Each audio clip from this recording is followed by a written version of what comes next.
Hey guys, and welcome back to Rad Resells. I'm Natalie and I'm a full-time reseller, and in today's video, I'll be showing you exactly how to take professional photos for your listings. It is so easy, it requires basically no skill, but it's going to make your photos look so professional, which is in turn going to make the buyers look at you as a professional seller and more trustworthy. As you know, photos are the first thing you get judged by as a seller and whether or not a buyer is going to click on that listing or not. Yes, the title matters, but if the photo doesn't line up to the title, it's like, that looks sketchy. I don't want to click that. So you definitely want to make your photos look as professional as possible. And honestly, anyone can do it. Fun fact, we have been asked multiple times by buyers to see the actual photos of the item that we're selling, in which we respond, you're looking at them.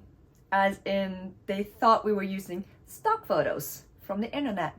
But nope, those were our photos. So if you want to make your listings look more professional by having better quality photos, stay tuned and let's get into the video.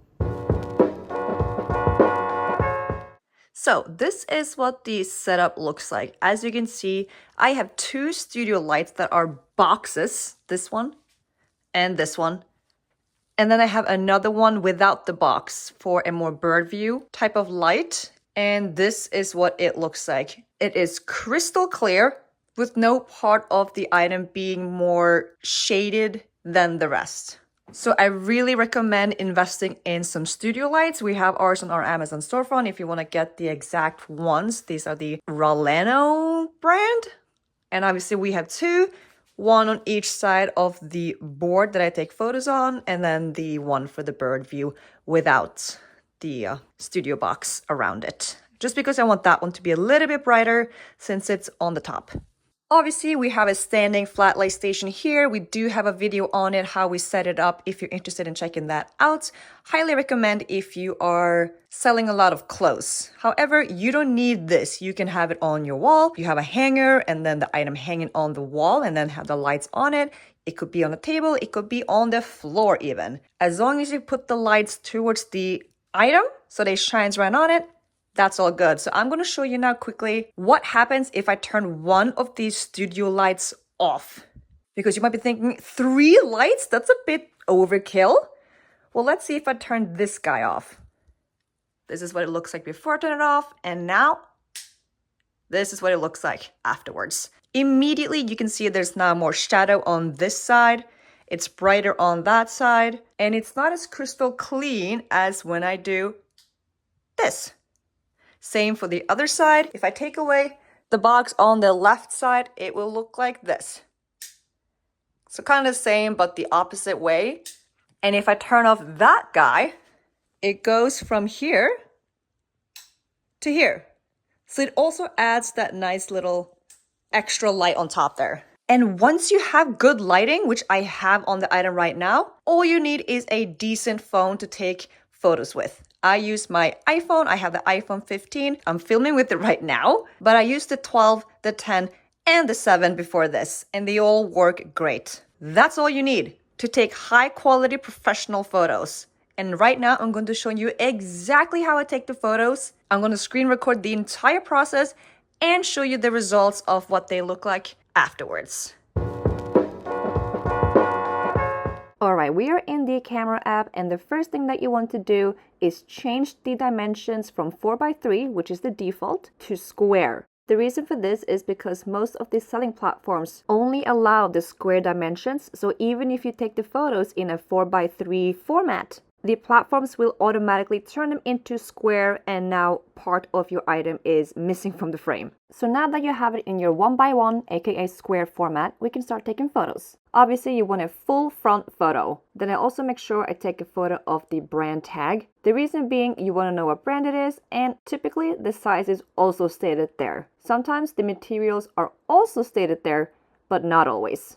If there are any flaws with your item, you must take a photo of these as well. And if the flaw isn't very visible, it's kind of hard to see, I like to use a pair of scissors to point at the flaw. In this case, we have a small little darker mark. So I just use the scissor to point at it in case the buyer can't just see it from the photo. The next photos I take are from the measurements. We got length and pet to pet.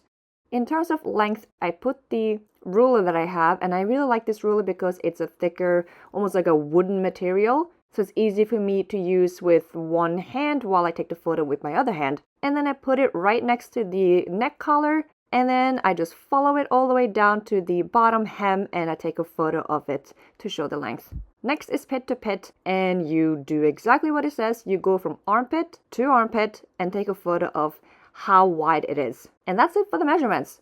Then if the materials, as mentioned before, was not on the brand tag or on the print on the back of the neck, they tend to be on the lower side right here, the left side of the shirt, the right side for us now that I'm filming. In this case, it wasn't here, which means the buyer most likely cut off the tag, and this is pretty common as well. In that case, you cannot provide the materials. The next thing you want to take a photo of is the back.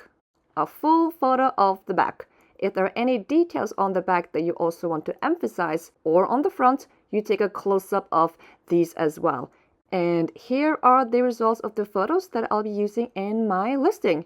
And for those wondering, no, we do not edit the photos afterwards. What you see is what you get. If you have good enough lighting, there's not even a need for it. And that's basically it for the photo taking. But stay tuned if you want a bonus tip for taking photos with your iPhone when it comes to dark colors. So taking photos of darker items such as black, it can be challenging because when you go closer, it will get lighter. And you go further away, it gets darker. So I'm not sure about Samsung or any other phones but iPhone, but I'm sure the other phones have something similar to this. You can edit the exposure. And on iPhones, you tap the screen and you can then either drag your finger upwards to make it lighter or drag your finger downwards and make it darker. And like this, you can adjust the brightness, the darkness, so that it becomes as accurately as possible as it is in real life, I mean. Alright guys, that sums up today's short and quick video about how to take professional photos for your listings. As you saw, it's not rocket science. You need some good lighting and a decent camera, in which I use my phone. And then just hold the camera still, and that's all you need. Hopefully you learned a thing or two about taking photos. It is pretty simple. As always, thank you for watching until the end of the video. Don't forget to leave that thumbs up and subscribe if you haven't already, and I'll see you guys all on the next one.